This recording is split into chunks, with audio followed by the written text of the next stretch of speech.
Is there anyone here who's ever shot a bird or anything? Raise your hand if you've ever shot anything. Yeah, a pheasant? Yes, we'll take it. Okay, get out there. And then Tim Walz completely bumbles it. He can't even load his gun. It never fits quite right. Never fits quite right. Just not quite right. How do you give it back? Governor, what kind of gun is it? This is a Beretta A400. I bought it when I was shooting a lot of trap because it has a kind of their patented thing, a kickoff. So when you get old. All right, so in this one, Megyn Kelly completely dismantles and rips apart Kamala Harris and her campaign in light of Kamala Harris's recent media blitz, right? She's doing this tour across all of these obviously left-leaning, left-loving media sites, Charlemagne, The View, The Colbert, Howard Stern, amongst others, right? I mean, she's hitting up all the ones, and the rumor is she might be going on Joe Rogan, which, in my opinion, there's no way Kamala Harris can handle a 3-hour-long interview. So if she does, it would be a shortened version, which that in itself would be a really damning mistake on her and her campaign. Even if she tries to say, I just don't have 3 hours to sit down and do an interview, that's not how Joe Rogan rolls. He does 3-hour-long interviews, especially if Donald Trump goes on there and does a 3-hour-long interview. I mean, she will be cooked if she doesn't complete it. And that's what she would do, in my opinion, is she's going to try to do like an hour-long interview with Joe Rogan, maybe 30 minutes, and then move on and say, that's all the time I have, I'm really busy. But don't get it twisted. Kamala Harris and her campaign are in complete panic mode right now. She's sliding in the poly markets, she's sliding in polling, and Trump is favored to win most of the swing states right now. That doesn't mean let your foot off the gas. That means pedal to the metal and give it everything you have until you cross the finish line. But like I said, Megyn Kelly makes light work of Kamala Harris and her campaign in this one. It's really good watch. I hope you guys enjoy it. I know you guys will enjoy it. I certainly did. And so let's go ahead and check it out. The person to talk to in the entire world is Megyn Kelly from the United States. Just 3 weeks to go until the presidential election. We will know the results, hopefully, this day, 3 weeks from now. Megyn, lovely to see you. I mean, 3 weeks, this is it. And you can feel it in the messaging on her side. Trump is slow and steady, wins the race. He's not changed a thing. He's still putting himself out there. Just today, he did a very contentious interview on economics, which was actually amazing. And you watch him sitting on stage for an hour and a half with this guy who clearly doesn't like him. And he took him on, he challenged him. Trump was actually pretty respectful. They sparred, but the point was, can you imagine Kamala Harris going an hour and a half with adversarial media? She has, however, changed her approach, and that includes putting herself out there at all. As you know, she was running like a basement campaign similar to President Biden when he ran in 2020 up until very recently. And obviously it wasn't working. There's zero chance they'd be taking the risks that they're taking now if they had good internal polling. You don't mess with the race if you have good internal polling. It's just more of the same. Including going on Fox News on Wednesday night and weirdly putting out that she's in talks with Joe Rogan about possibly doing Rogan's show, which seems kind of hard to believe. Like, apparently he's going to do Trump. Trump's going to do Rogan, which is good. Is he really going to do Kamala? And by the way, even if he does, how on earth is she going to say yes to that? There is zero chance she can handle 3 hours live on Joe Rogan. Now, let's talk about Harris. You believe the data. She's starting to lose touch, but she's always a chance in a 50-50 race. She went on with The View. She was asked questions like, so what would you do differently than Biden's done for the past 4 years? She couldn't answer the question. By this time tomorrow, she will have done an interview with Brett Baier over on Fox News, but he's going to hit her harder than anyone's hit her in the entire campaign. If she couldn't do The View, how's she going to be able to do Fox? The bar is low, and the left will declare this a victory if she doesn't walk away drooling. You know, she went into the lion's den and she did fine. You know, that's probably going to be the takeaway without having seen it yet. But yeah, the stakes are high for Brett. I've known Brett for 20 years. I mean, I've anchored countless hours of television with Brett and seen him do countless interviews. He's going to do fine. Brett's good. He's a mild-mannered guy, but he can be aggressive in an interview in a totally appropriate way. He never emerges with somebody's jugular, but I predict he will follow up with, the question was, madam, the question was, like, he's not going to let her just go on her little sojourns without reeling her back in. Come over here. I direct this interview. So I think we'll get that, which will be very satisfying. I definitely think he's going to ask her tough questions, more pointed than we've heard in any other interview so far. And I think, thankfully, a lot of them will come from a perspective of what conservatives want to see her asked. That's been one of our big frustrations, right? All of her questions, even the ones that are mildly challenging, are basically being asked by leftists who are trying to figure out the way we want questions asked and what might satisfy us. Like that guy in 60 Minutes who was asking her about the border. Well, why didn't you do it sooner? Why didn't you do it sooner? That's fine. But what really needed to be asked was, why did you reverse all of Trump's executive orders tightening the border on day one of this administration? That's the real question. It's not, why didn't you pass a border bill earlier? It's like, why did you subvert the secure border from day one? I predict you will hear more pointed questions like that from Brett. The one frustration is, well, two frustrations. Number one, Fox News is going to want ongoing access to her, both for the next 3 weeks, and if this thing is like a sustained contest, in the month or two thereafter, and if she's elected, in the 4 to 8 years thereafter. So they do have to be mindful of not blowing it up entirely in one interview. And I'm sure that they represented to her that it would be respectful and fair. And I got to say, if Fox News has that approach with Kamala Harris in this upcoming interview, that is complete bullcrap.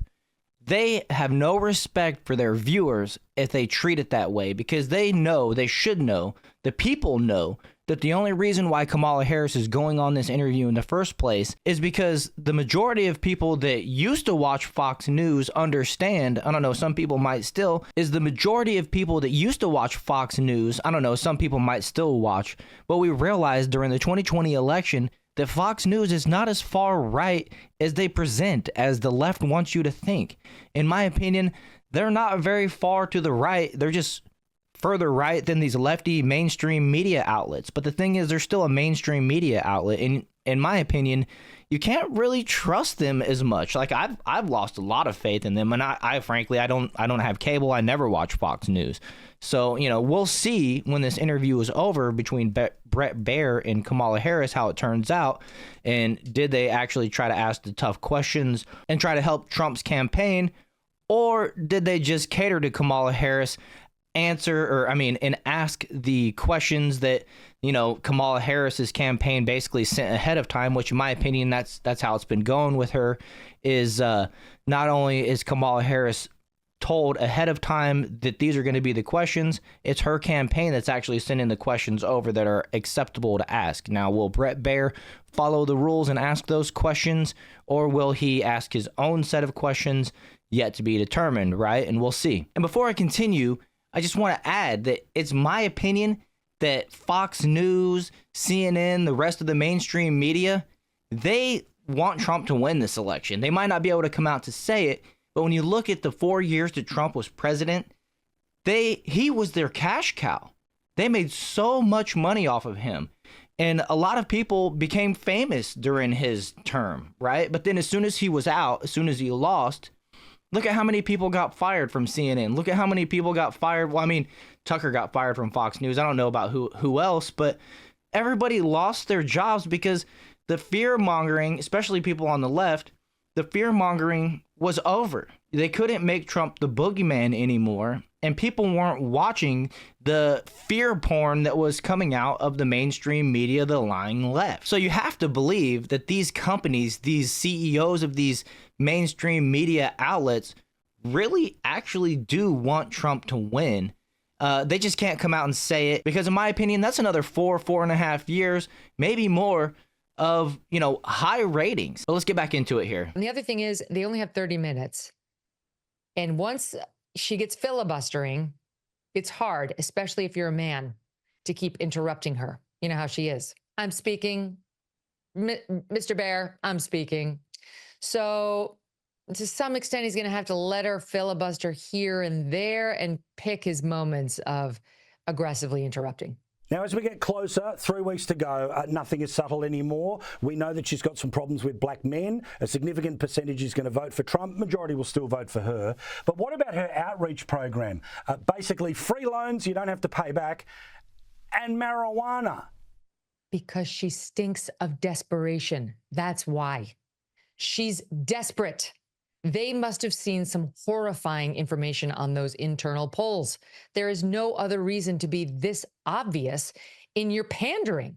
I mean, the thing with the men is just so amusing to watch from afar. Truly, you can just see them with looking at their horrid numbers with men going, is there anyone here who's ever shot a bird or anything? Raise your hand if you've ever shot anything. Yeah, a pheasant? Yes, we'll take it. Okay, get out there. And then Tim Walz completely bumbles it. He can't even load his gun. Never fits quite right. Never fits quite right. Just not quite right. How do you give it back? Governor, what kind of gun is it? This is a Beretta A400. I bought it when I was shooting a lot of trap because it has a kind of... The dude can't even load his gun. It doesn't hurt your shoulder as much. And it never fits quite right. And one of the things that he mentioned right there was the actual type of gun. He didn't just say it was a Beretta, which leads me to believe that that's actually his gun. But when it comes to Kamala Harris and her answer that she owns a Glock, people don't answer like that. Glock is a manufacturer. They make different models. So as a Glock owner myself, when somebody asks me, what kind of gun do you have? What's your carry? I say it's a Glock 27. And I say that because it's just an example of how Kamala Harris is completely pandering. The reason why, to me, she says she owns a Glock is because a Glock is what they used to rap about, right? They used, you hear the old school rap and things like that. So she's just pandering because she thinks that black people own Glocks for some reason. It's a complete disconnect from reality in that she has no clue what's going on amongst the people. She's been living in her own little world for so long that now when she's forced to try to connect with people, she just can't. And it's obvious to people that know and people that are paying attention. Okay, get out there. And then Tim Walz completely bumbles it. He can't even load his gun. All the real hunters are like, oh my God, that's horrifying. They can tell it's fake. They know this is a photo op. He, by the way, according to the reports, didn't even fire his weapon. Forget get a bird. He didn't get a bird. He didn't even fire his weapon one time. And I think men who they're trying to appeal to, who are hunters, they're seeing right through it. The thing with the black voters is so disgusting. You tell me what they would say about a white candidate, say Trump, who decided to appeal to black voters by being like, I'll legalize weed. I know what you people want. You want to be high all the time. I'll help you out. Oh, and by the way, I'll help you out on Bitcoin too, because what you like to do is get high and then make risky Bitcoin bets in the market. That's what I think of you. I'm like, what an insult, right? To the distinguished, well-educated, non-high drug population or black population out there that says, I don't do drugs. I don't know anything about Bitcoin. I do know about your horrid economy. And I'd like you to speak to that, right? And her whole proposal assumes you have nothing and you need Mama Law to come in there and save you. It's just absolutely insulting. For me on the outside, it's fun to watch because she clearly doesn't know how to do it, and neither does her team. And that's nice for a change because usually the Democrats are very good at the pander. It's just time is short. It's like they sit around and go, what do men like? The men like khaki, and they like their guns, and they like their big trucks. I mean, this is pretty unsophisticated. Who's got it? Who's got it on their bingo card? Can I see your phone right now? It's funny because it's like one time my husband and I went down to visit our friends in Texas, and it's just like, you have to know, like real hunters, you can't fake it. They know. We were going to go on this midnight electric bike ride through this guy's woods, and it's Texas. And we're just about to get to the woods. Everyone is wearing shorts and T-shirts because it's summer. It's hot. And our lead guy goes, is anyone packing? Every single guy is like, I am. Every single man. I'm like, where are all the guns? They're the tiny little shorts and shirts on. That is Texas culture. That's who she thinks she's going to get by putting out her real man, Tim Walz, who can't even load his rifle. They know when they're being hit with a phony. It's just so obvious. So that's a joke. And then how about Barack Obama? The nerve to come out and say, you know what, to the brothers, I'm sensing a little sexism here. I think the only reason you don't want to vote for her is because she's a woman. Because, she's just like the mother who raised you. What? My God. How clueless can you be? Barack Obama is speaking to them an hour or two away from his multi-million-dollar Martha's Vineyard resort that he and Michelle own, not to mention their Hawaii estate that they own, not to mention their multi-million-dollar property in DC, Chicago. This man has more money than he can count, thanks to us, Democrats and Republicans alike, who voted for him. I did not. That's not why I'm pointing to myself. But I'm saying, thanks to us. And he wants to go out there and lecture Black men who may be struggling in this economy with inflation and the economic havoc that's been wrought by this administration, and tell them, you're a bunch of sexist pigs that you don't want her. Get it together, you misogynists. How dare he? Now, should Kamala Harris win the... And I love that Barack Obama did that, because it has caused a complete backlash amongst black men on Twitter, or X, I should say. Here, let me show you this real quick. Took me half a second of scrolling through my feed, and I come across this post from Vernon Jones. My question to Barack Obama is, quote, if Kamala Harris can choose to marry a white man and a white man as her VP, why can't black men choose to elect a white president? And this is what he has to say. Hello, America. I'm Vernon Jones, former county executive and former state representative from the great state of Georgia. I was just kind of thinking out loud here, especially after this past week when Barack Obama came out to lecture black men on who to vote for based on race. I was just kind of thinking out loud here. If I could ask him one question, I would say, Brother Barry, let me ask you a question. If Madam Lock-Up-A Brother, Kamala Harris, can choose to marry a white man, why can't black men choose to elect a white president? I'm just kind of curious. Get back with me, Bo. Let me know. And this isn't the only guy on X that's saying this. So in my opinion, every attempt that the desperate Democratic Party is making right now to try to save Kamala Harris's campaign is completely falling apart. But like I said earlier, foot on the gas, pedal to the metal. Let's get through this election. Let's not let up. Let's vote early. And let's vote for Donald Trump and Republicans down ticket so that Donald Trump won't be handcuffed by Congress or the House or anything like that. And with that, I'm going to go ahead and wrap it up. Hope you guys enjoyed this one. If you agree, make sure to hit that like button and subscribe to the channel. And I'll see you guys in the next one.